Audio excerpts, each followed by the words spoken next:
Hello, Athlete Mindset community. This is Lisa Bontasumi, the host of Athlete Mindset. Before we dive into this episode, I want to invite you to support the mission and purpose of our show. For $10 a month, you can help to make sure these conversations get to as many athletes, teams, coaches, and sport mental health environments as possible. As a subscriber, you will receive exclusive content and updates on current topics in athlete mental health, and you'll be directly contributing to the betterment of mental health for all athletes. Join the cause. Subscribe at sportse.io/athlete and make a difference today. Again, that's sportse.io/athlete. With your support and amplification, we can ensure more voices are heard and more individuals and communities are positively impacted.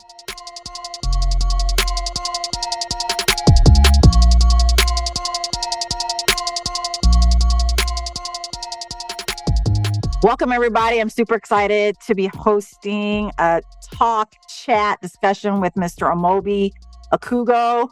He's a 10-plus year professional soccer player turned athlete, entrepreneur, creator, speaker, and facilitator. So welcome, Amobi. Thank you for having me. So it's a pleasure to finally get connected with you. I mean, we've been connected, but be on your platform. No, thank you. Yes. We've been connected in ways that we didn't even realize. We both grew up in Sacramento. In different generations. I'm a little bit older than you, but we know Sacramento, we know each other's high schools. So it's so cool to kind of like be here together and to highlight you and the work that you've done and are doing. So I'm excited to have you here. Just let me tell you a little bit about Mr. Okugo. He is, as I said, a professional soccer player, but he had humble beginnings. Actually, I'm going to have him tell us. How did you discover soccer, or did soccer just discover you? Yeah, I like to say soccer was always going to happen at some point. Being first generation Nigerian American, soccer was the sport of our country.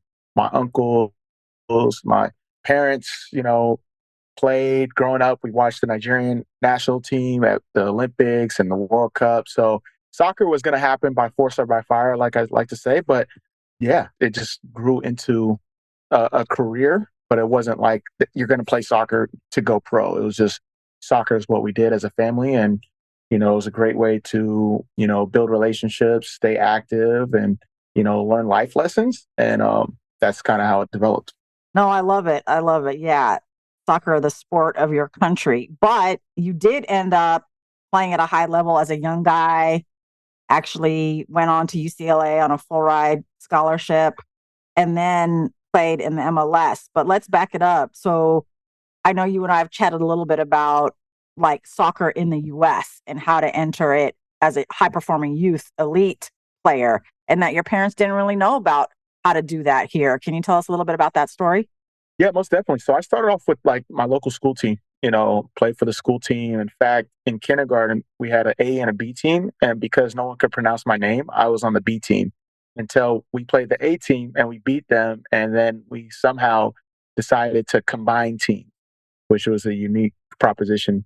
But yeah, so I was going to literally play for my school team until some of the classmates' parents or my teammates' parents were telling my parents, like, there's like a higher level for your son that he should probably be exploring. They have these things called competitive soccer teams. And we just tried out for the local competitive soccer team. And then that's when a whole new lane opened up for me. But soccer in the States is unique and that has so many different levels, so many different avenues. And you really just need to have the information or the wherewithal to even know about it. Because I was just playing for the local school team. Yeah. And again, for the fun of it, because it's just what you did. So exactly. Right. And then so you played competitively. And then what happened before you went to UCLA as a young guy? You traveled to Florida to play, if I'm correct. Yeah. So just to backtrack. So started with the competitive team. Then I tried out for like ODP, did all that, the whole circuit. And then from there, I got invited to the U14 national team program. So I was part of the youth national teams, which led me to ultimately go into residency when I was eligible for the U17 national team program, which is essentially boarding school for the top 40 under 17 eligible for whatever that cycle is, under 17 eligible youth players, youth national team players. So I went to residency. We were at IMG Academy, Bradenton, Florida. basically work out, soccer, school, travel the world, eat. That's Period. I mean, that was essentially it. So I like to tell people like I saw what it was like to be a pro at a very young age, even though I um, wasn't getting for it, but being in that environment where iron sharpens iron, we were exposed to like the best resources at that available time, from world class trainers to mental conditioning. Imagine that at 14, 15 years right, old, just right. to get that a head start, top level coaches. And then that's ultimately what led me to UCLA and go from there. Yeah. So, okay, as a mom, I have a teenage girl at 16 and I have an 8-year-old boy. My heart would absolutely break to have one of my 14-year-old kids go away from me. I mean, we're both in California now, and I live in California. And for one of my kids to go all the way, I mean, anyway, I could go on and on, but like to go all the way there, I know it's a good reason. My heart would still break and I would love it. How was it for your family? I mean, how was it for you? Did you get homesick? How was it for them? Yeah, it was tough because I'm the firstborn. So I know Yeah, like originally my mom had, just hesitation. Like, is this of worth it? course. But looking at all the factors that go into it, like these are unique opportunities that you can't Yes. down. And they did a great job of making sure that we'd get back to our home environment when necessary, like during the holiday breaks, during different gaps between our like cycles, like with Yep. tournaments and stuff. And, at that time, it was a good excuse for my parents to finally give me a phone. So, a phone and a computer. Uh, There's that. so it was a win-win. I was able to get a phone and we just, phone conversations. Skype was popular back then. Oh, not Skype. Skype Yeah, though. Skype. I'm Mhm. aging myself with Skype. So, but that's basically it. Yeah, no, I mean, on a serious tip, I know that like a lot of athletes, especially at that level that you were, like, it's not all glitz and glory, right? There is such thing as being homesick. There's such a thing as missing home, trusting other adults to help. I mean, they were raising you, not just as an athlete, but as a young kid, as a person. And so, who were the mentors or like what roles did the academy have for you at that time to kind of help you with growing up, not just on the field? No, that's a great point. I would say for me, just to being in an environment with other young players that are trying to become their best selves, Yeah. that just pushed you to become or reach the highest level that you could reach. So whether it's like, making sure you're eating right, making sure you're doing the extra work necessary, that was a big change for me because, sometimes you're always tired of being the one to lead the pack. Mm. Back in Sacramento, I was the one being the one that leading the pack. But now Mhm. I had people that I had to kind of chase to make sure I'm staying on pace with the development of the group, but also the development of myself to make sure I'm making the team. And while that, Mm. that could, for a young kid, that could put you in a tough environment like that pressure. The C program did a great job with our mental conditioning coach and the resources for mentors and stuff. So rest in peace to Trevor Moad. He's like Mm. a famous mental health clinician. He's done a lot of stuff with big powerhouse college programs. He was Russell Wilson's main guy before he passed. But we were able to work with him when we were 13 and 14. So like to get that level of resources at Yeah. that young age, he was a great, person to lean on when, oh my gosh, like I might not make the next round of cuts. Like how do I handle that pressure? Or, we have to qualify for the World Cup in order to make it to so having that as a resource was very big, but also being able to be in an environment with your friends and teammates is good because you can push each other, but help each other out when times are tough. For sure. No, that's great. I'm so glad that they set you up with that resource and that learning, and that takes you into, I mean, that's learning beyond the pitch, right? Like, I'm sure as we get into kind of what you're doing now, it's helped you because I feel like you're, I mean, I hope you don't mind me saying like very like mature, like and wise beyond your age. And I think Oh, that as I learn more about you, I get it. I know why. Because you grew up fast. You grew yeah. up in an environment, right? And you had to kind of like lean into that and show up to it and rise to the occasion. And I'm glad that they did that in a way that they did it with support. I know that a lot of organizations or tracks or pathways might not offer that, but I wish I had something like that when I was young. I wish, a lot of our youth have access to it. And my hope is that they do. So, I mean, you're an example of how it can benefit on and off the pitch later in life.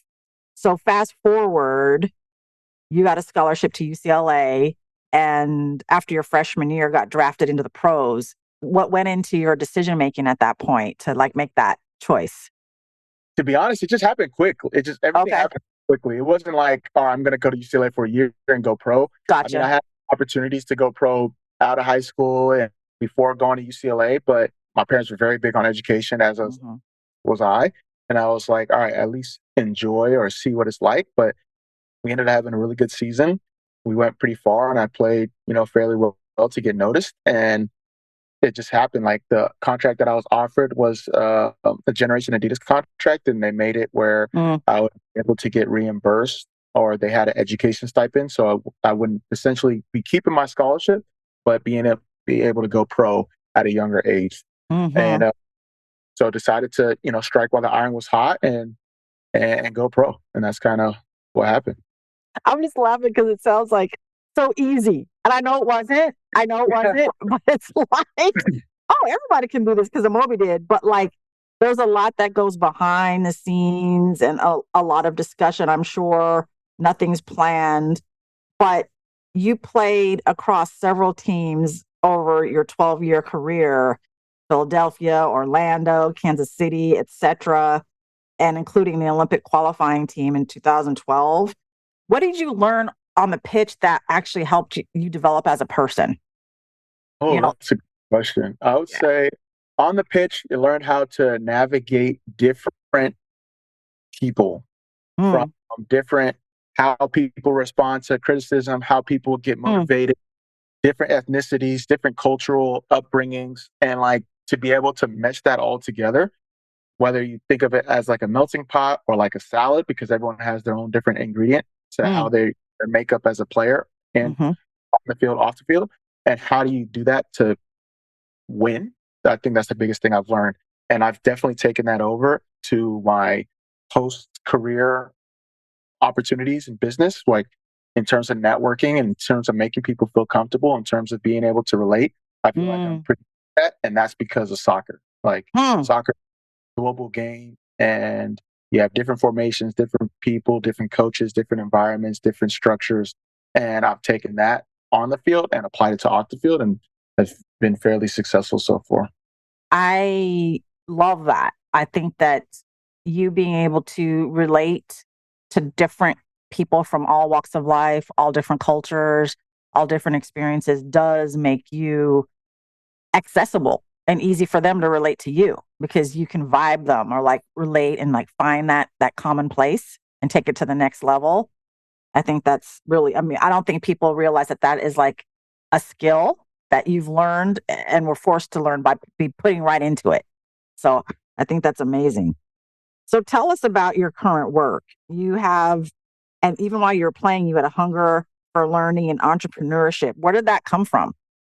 Just my curiosity. Growing up, I've always been, interested in business and entrepreneurship. Like in elementary school, I was selling extra chicken wings to make my money because I didn't get an allowance. But, growing up and finally going pro, then coming into my own money, it was just more about how can I look for athletes that I can use as roadmaps to, build my own career once I'm Mm, playing, just the mesh between, what I like to do and what I want to do. And that's kind of how I fell into the space of, business development, strategic partnerships, content creation, and strategy. And the sectors that I'm passionate about, obviously personal finance with the frugal athlete, but then, yep. business development and marketing with some of the other ventures that I'm involved in. Awesome. Tell us more about the frugal athlete. Yeah, so Frugal Athlete's essentially an online financial media platform where we help athletes, both professional and students, to learn more about, prudent financial practices and smart career decisions. So we want to help athletes make, manage, and multiply their money through athlete empowerment and financial literacy. Nice. So breaking that down for anybody who's new to the topic, any student athletes out there, professional athletes who want to get behind their money and feel confident. Tell me the name. How come frugal athlete? Why frugal? When I was a rookie or like a younger athlete, a lot of my teammates would make fun of me saying I was cheap. And I was told I'm like, no, I'm frugal. And the biggest difference is that as someone that's frugal, you're efficient. So it's not to say that you're not going to spend money, but you do it efficiently, economically, and prudently so that Mm, it has value.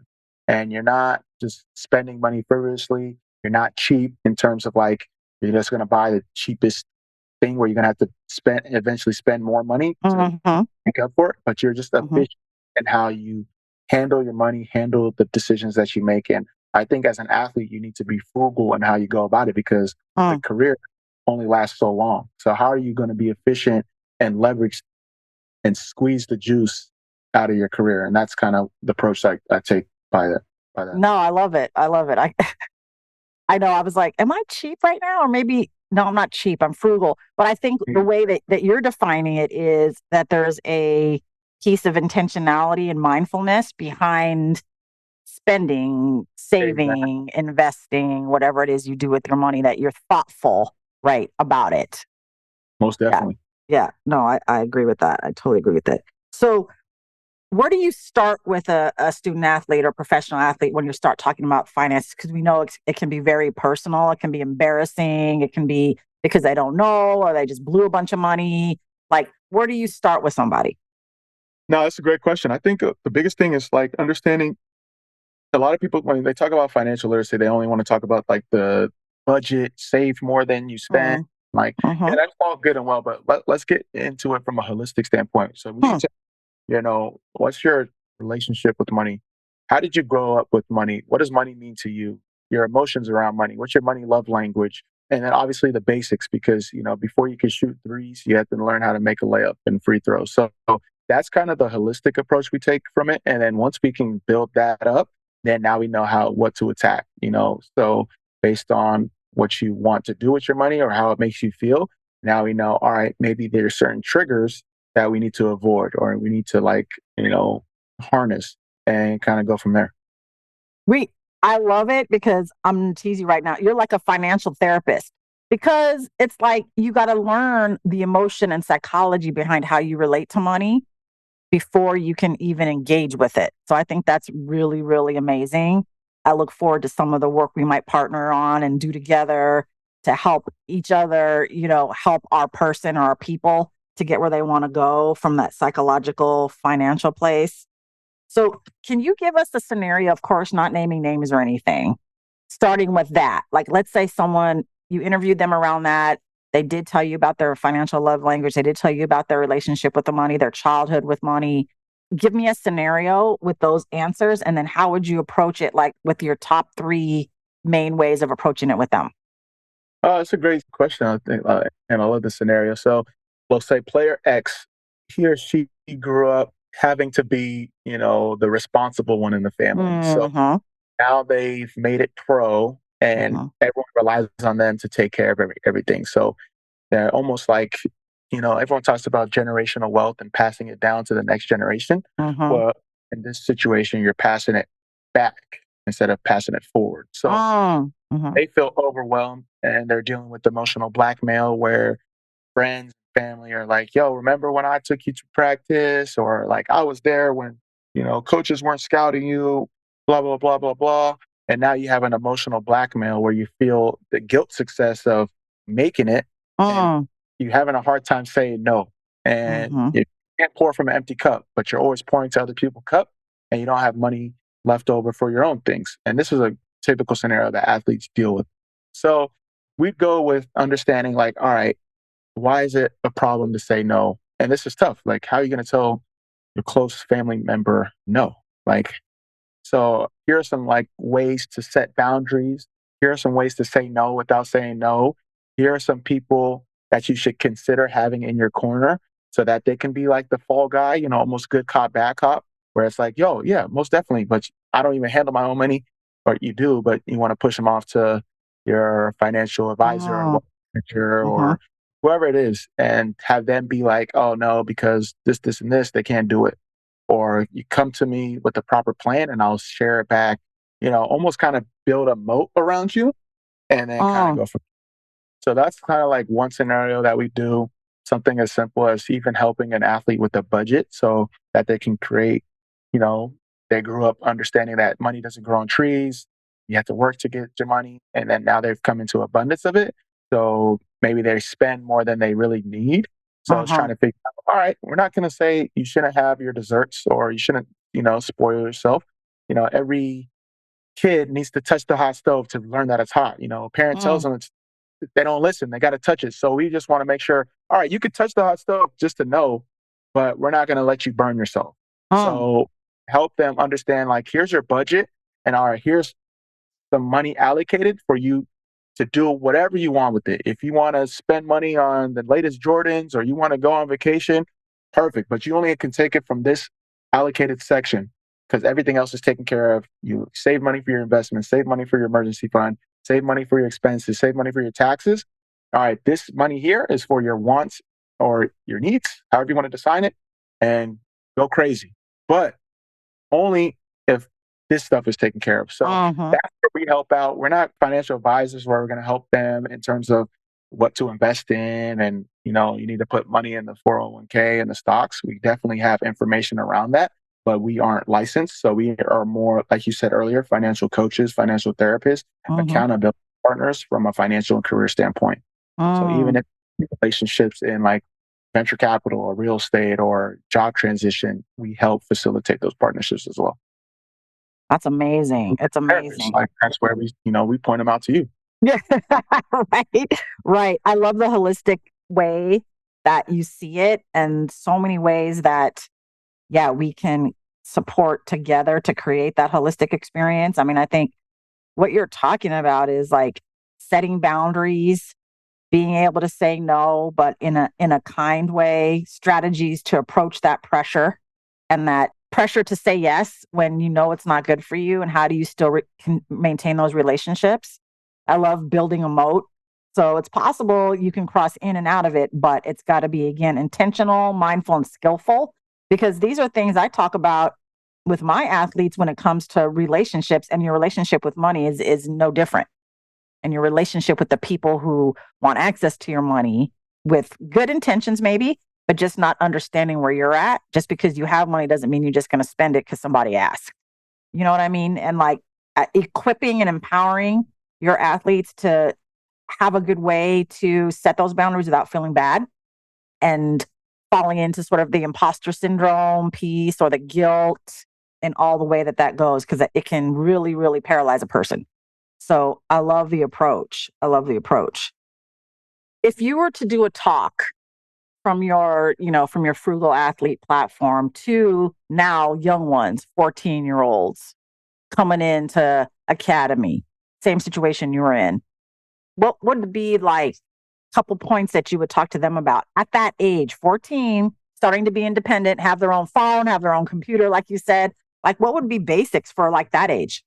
From a financial standpoint or holistic, like everything? Financial. Let's start with financial, and then it can grow. I would say get your order of operations, because they're not really, they don't have money yet. So I'll definitely say get, understanding of, I like to call it the money order of operations rather than just the math order of operations where you have PEMDAS. And math, it's parentheses, exponents, multiplication, division, addition, subtraction. But my own version with Frugal Athlete is we go, all right, primary source of income for the P, expenses and emergency fund for the E, multiple sources of income for M, diversification for D, A is assets, and then S is your spending habits and savings goals. So if you can understand that, obviously at that age, you don't have money. But if you have that basic understanding, I think that's the first step. The second step would be understanding what you like to do and then what you're good at and finding ways to make money in that space. You're an athlete, so obviously you're not going to be an athlete forever, whether it stops at high school, stops at college, or stops after you're pro. How can you use sports as a vehicle to get to where you want to go, and then finding out what you're good at versus combined with what you like to do and finding an avenue for that. So I tell people sports is one of the few things that literally connects anything: real estate, merch, apparel, design, law, health, food. Anything you want in life is connected to sport data in one way or another. So how can you use sports as a vehicle to open up those avenues? And I definitely think not enough athletes are thinking like that in terms of leveraging the great unifier that sports is, Yeah. and a way to take advantage of that. No, I think that's a valuable 14, 16, 18, 24, 34.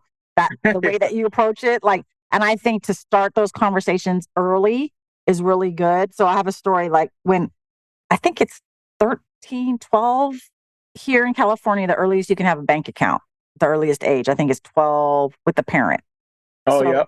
is that right? Am I right? It's 12. I I'm can't remember sure. now. So I took my daughter, we made a big deal out of it. We made a big deal out of it. We went to Bank of America in person. We sat down with a person to help us. She got to choose her card, her debit card, the image on it. She had a discussion. I had her prepare questions.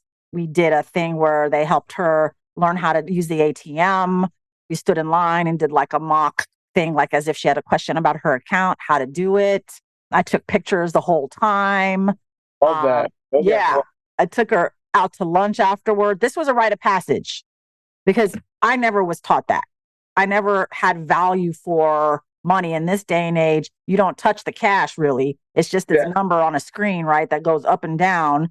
And so I taught her how to balance her account, how to write down everything like by hand. And so I think the value of money and your relationship to it can start really early. And if you're having conversations like the one you're having with a up and coming student athlete and at that age, it already plants the seeds for how you're going to relate. And it's part of their story already, right? And Yeah. so I want her to remember that. I show her, like, remember this? Remember you? And I have her outside, like pointing at the ATM machine and her card, like, bam. Love it. But I think what you're also talking about is athletic identity, knowing what your sport can do for you because you're putting so much into it, right? Like the sport is a vehicle. I love that. Like you could do any other interest and express any other identity within sports after you stop being a player. And like recognizing that, not being naive to that and taking full advantage of it. I think a Yeah. lot of the players I work with, I don't know if you've found this, Amobi, is that like, oh, if I start developing other interests or like have other identities, my coach or my teammates are going to feel like I'm not really invested in my sport or my team. And so that's actually a big conversation I have a lot of times that, I would love if you've heard of that, like what are your approaches to help support that process of multiple identities, even while you're still playing? No, that's a great point. I think for me, in a perfect world, like it's important. And I go back and forth. Well, actually, I don't really go back and forth on this. Like as a young student athlete or a young individual, I think kids should play multiple sports. I Mm-hmm. don't think they should get tied to one lane. And Mm-hmm. within the sport, I think coaches and staff and executives definitely need to do a better job or promote more around holistic development outside of just you need to be better on the field. Because I Mm. think if you're off the field, it'll help your performance on the field. So engaging them off the field with off the field activities, different things. I know we did like ropes course one time just to like Mm-hmm. do that. But like tapping into like when you're traveling into these different environments, different cities, different countries, making sure you spend time for like sightseeing or like going to historical Mm. and like obviously you want to be there and perform at the highest level, but these are moments you're never going to get back. So how are ways you can implement yourself in the culture, or learn about something new, challenge yourself more than just on the field, because that all translates to your performance on the field, I feel like. And I think for me, that's something that we did to a certain extent, but we definitely could have done more. Like by the time I was 20, had been over like 20 countries. But if I Wow. were to like the like nuances of those environments, I couldn't tell you. But you know, now that I'm a little bit older, whenever I'm going to a new environment, I definitely try to make sure I immerse myself within reason. Still want to stay safe, but want to immerse yourself in the environment, learn about something new. Different things like that. So I think the biggest thing would to be develop young people holistically rather than just they need to get better on the field. For sure. And I love that you're saying that when you do that, you actually perform better on the field. So it's a win win. Oh yeah, it's definitely a win-win. Yeah. No, I love it. I love it. I think that, even now, obviously I'm not a player anymore, but I'm still working sports. And my work in sports takes me to travel as well. Like I was in earlier this year, Jordan and Egypt. I'd never been to Islamic countries before. And like my sport took me there. Like I was on this soccer exchange with a bunch of other cool Americans coming into these countries and these environments and being able to like experience it. So like soccer and travel doesn't end when you're a player. You can still do it, right? And you and I travel a lot, so we both know that. And I think it's really, really cool. We can bring our experiences of travel prior to travel now and feel comfortable doing that. Like it's a skill to navigate all of that. And so again, super cool. And I think what you're talking about too is that athletic identity doesn't mean like you have to like pick up the cello and become a cellist and like be really, really good at it. It's actually your identity as a global person, as a human of our world, and like being able to intersect across different groups of people, different countries, different religions, languages is all super cool. And I think that is a human experience that everybody should have. Is there anything else you want to share about your experience, your work, the Frugal Athletes, anything that you would want any of my listeners or your listeners to hear about or know about? No, I think this is it. I think you covered a lot on terms of like the nuances for athletes, and I appreciate you, asking some great questions. And I think I shared quite a bit. I definitely know people will be seeing a lot more of us together moving forward. So excited for what we can continue to develop. But definitely feel like shared all that needed to be shared. Awesome. More to come in different platforms. I mean, I think that I want everybody to know that Amobi and I are multidimensional. Like everybody's like, aren't you a therapist? Like, why are you on a podcast? I'm like, don't you know that there are different ways that I can express myself with the skills that I have as a therapist or a mental performance coach, or mental conditioning coach, that I would be doing myself an injustice if I didn't go out in different ways and express myself, because that's where I feel like I'm in my purpose. And then that's where I can touch different people and in different ways. So I know what the question's coming from, but don't be like trying to keep me in a box, because I will not stay there. And so no, don't do that. Don't do that to me. So yes, I'm looking forward to more of the work that we're aligned in a lot of different ways. And so people watch out, here we come. But thank you again. I appreciate your representation, your voice, everything that you do. It's important to me and the communities I'm involved in. So just thanks for being you, and I appreciate you being here with me. Thanks for making the time, and looking forward to seeing this come alive. Athlete Mindset is part of the CADSource Podcast Network. At CADSource, we love podcasts. In fact, we love building podcasts, everything from development to production. Because of all that, we're growing this one-of-a-kind podcast network. If you have a podcast or looking to launch a new podcast, then we should talk. You can message me on Twitter at Eric_Kaz, or hit us up any way that works for you by searching CADSource on your social media app of choice.